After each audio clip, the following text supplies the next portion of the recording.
Hello everyone, welcome back to my channel. ఎలా ఉన్నారు? ఈరోజు వీడియో ఏంటంటే నేను ఎక్కడున్నాను, ఏం చేస్తున్నాను అనుకుంటున్నారా? చూస్తున్నారు కదా, నా వెనక అందమైన పూల తోట ఉంది. సో నేనైతే తులసికోట తీసుకోవడానికి నర్సరీకి వచ్చాను. ఇది వచ్చేసి మన చిన్నబాడం దాటి వెళ్ళాలి, అక్కడ నర్సరీ అనమాట. మొత్తం అన్ని మందార పూలు, మందార చెట్లే. చూడండి, భలే ఉంది కదా. సో ఇదిగోండి, ఇప్పుడే ఇంటికి వచ్చాను. తులసి కోటను అయితే బయట పెట్టాను. అలానే తులసి మొక్కలు కూడా తీసుకొచ్చాను అనమాట. ఈరోజు ఇంకా ఇంట్లో పెట్టిద్దామని అన్నీ రెడీ చేశాను. ఇంక ఇప్పుడు వచ్చాను, చూడండి మొహం ఎలా అయిపోయిందో. ఇంకా తులసి కోట తెచ్చాను కదా, ఆల్రెడీ నేను నర్సరీ నుండి వచ్చినప్పటికీ టైం 5 అయిపోయింది. ఇంకాస్త లేట్ అయితే మళ్ళీ చీకటి అయిపోతుందని ఇంకా వచ్చిన వెంటనే ప్రతిష్ఠించేస్తున్నాను. ఇంకా మట్టి కూడాను అక్కడనే నర్సరీలోనే ఫిల్ చేసి తీసుకొచ్చేస్తాను. ఇంక ఇప్పుడైతే మొక్కలు కూడా వేసేస్తున్నాను. విష్ణు తులసి, లక్ష్మీ తులసి రెండు కలిపి వేసుకుంటాం కదా, సో రెండింటిని కూడా కలిపి వేసేస్తున్నాను. ముందైతే విష్ణు తులసిని దించాను, ఇప్పుడైతే లక్ష్మీ తులసిని కూడా పెట్టేస్తున్నాను. కార్తీక మాసం వస్తుంది కదా, కార్తీక మాసంలో తులసీదేవిని పూజించుకుంటే చాలా మంచిది. తులసమ్మను పూజించుకుంటే అంటే మనం ప్రతిరోజు పూజించుకుంటే మంచిది, కానీ ఈ కార్తీక మాసంలో తులసమ్మను పూజించుకుంటే ఆ విశేషాలే చాలా స్పెషల్గా ఉంటాయి. కార్తీక మాసంలో తులసమ్మని ఎలా పూజించుకోవాలి, పూజించుకుంటే విశేషాలు ఏంటి అన్నది కూడా నేను ఆల్రెడీ వీడియో చేశాను. ఆ వీడియో ఈ వీడియో కింద లింక్లో ఇస్తాను, చూసేయండి. ఇంక ఇదిగోండి, ఆల్రెడీ చూస్తారు కదా, క్లైమేట్ అయితే చీకటి అయిపోతూ వస్తుంది.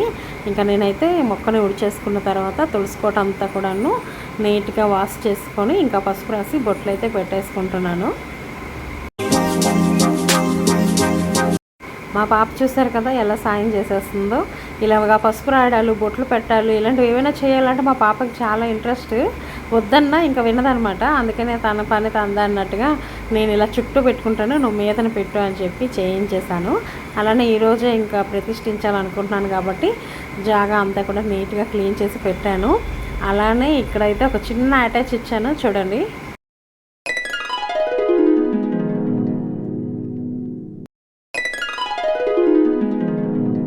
చూశారు కదా రాధాకృష్ణుల్ని. సో దీన్ని కూడా చిన్నబడ నుండే తీసుకొని వచ్చాను. చాలా జాగ్రత్తగా డ్రైవింగ్ చేసుకొని వచ్చాను అనమాట, ఎక్కడ ఏం అవ్వకుండా. ఇలా బృందావనంలో కృష్ణుని పెట్టుకోవాలని నాకు చాలా కోరిక. ఇంకా గార్డెన్ మంచిగా పెట్టుకోవాలి, ఎక్కువ మొక్కలు పెట్టుకోవాలి, మొక్కల్లో అలా కృష్ణుడు బృందావనంలో ఉండేటట్టు ఉండాలని నాకు చాలా కోరిక. కానీ ఇక్కడ ప్లేస్మెంట్ బట్టి ఇలా సింపుల్గా అయితే అరేంజ్ చేసుకున్నాను. ఎలా ఉంది ఏంటి అన్నది కామెంట్ చేయండి. ఇంకా చూస్తున్నారు కదా, చూస్తుండగానే చీకటి అయిపోయింది. ఇంకా చక్కగా దీపాలు అయితే పెట్టేసి ముగ్గు వేసుకొని ఇగోండి ఇలా అయితే అలంకరించుకున్నాను. మా తులసి కోట ఎలా ఉంది, అలానే రాధాకృష్ణులు ఎలా ఉన్నారు, నా సెటప్ అంతా ఎలా అనిపించింది ఏంటి అన్నది కామెంట్ చేయండి. వెనకనైతే మనీ ప్లాంట్ ఉంది కదా, సో అది ఇంకా అలా పైకి వస్తే అప్పుడు ఇంకా బాగుంటుంది. ఇంకా అలానే నేను నెయ్యి చేశానని చెప్పాను కదా, సో ఫస్ట్ నెయ్యి దీపం రెడీ చేశాను. ఇదిగోండి ఇప్పుడైతే తులసమ్మని పూజ చేసుకోవడానికి రెడీ అయ్యాను. పదండి వెళ్దాం బయటికి.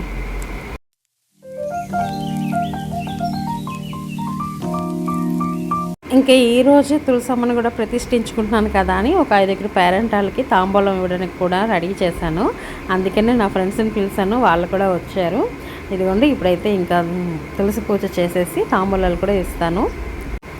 సో ఇంటి ముందు ఇలా పెట్టుకున్నాను, చాలా పాజిటివ్గా అనిపించింది. లోపల కూర్చొని చూస్తే బయటికి అందంగా రాధాకృష్ణుళ్ళు, ఆ తులసి మొక్క, ఆ తులసి కోట, ఆ మొక్కలు అవన్నీ అందంగా కనిపిస్తాయి. బయట నుండి కూడా మన ఫ్లోర్లోకి ఎంటర్ అవ్వగానే మన ఇంటి దిక్కు చూడగానే ఒక స్పెషల్ లుక్ వచ్చేటట్టు పెట్టాను అనమాట బొమ్మని.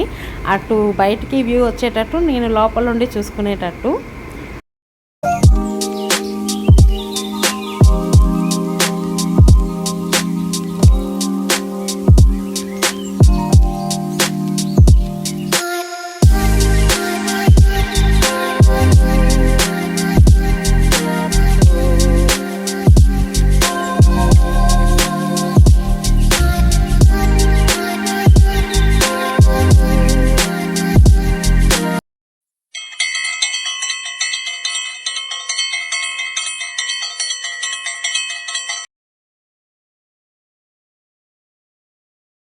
సో ఇదిగోండి పూజ అయితే చేసేసుకున్నాను. ఇప్పుడైతే ఇంకా అందరికీ హారతి కూడా ఇస్తున్నాను.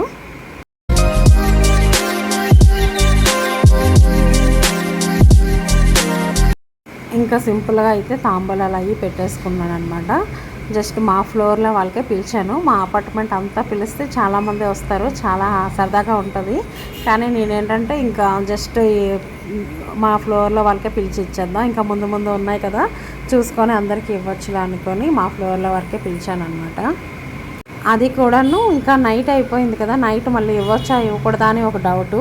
పైగా కార్తీక మాసం వచ్చేసింది కాబట్టి ఇప్పుడు సాయంత్రం ఇచ్చుకున్నా పర్వాలేదులే అని మళ్ళీ అప్పటికప్పుడు డిసైడ్ అయ్యి ఇంకా ఇస్తున్నాను అనమాట.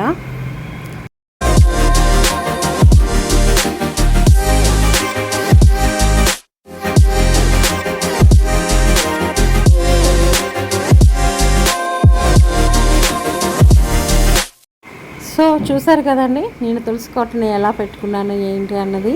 ఈ వీడియో కనుక మీకు నచ్చినట్టయితే లైక్ చేయండి, షేర్ చేయండి, సబ్స్క్రైబ్ చేయండి. ఆల్రెడీ నేను థంబ్నెయిల్లో పెట్టినట్టు బృందావనానికి కృష్ణుడు వచ్చాడు, ఎలా ఉందా అన్నది కూడా కామెంట్ చేయండి. Thank you for watching. Bye bye.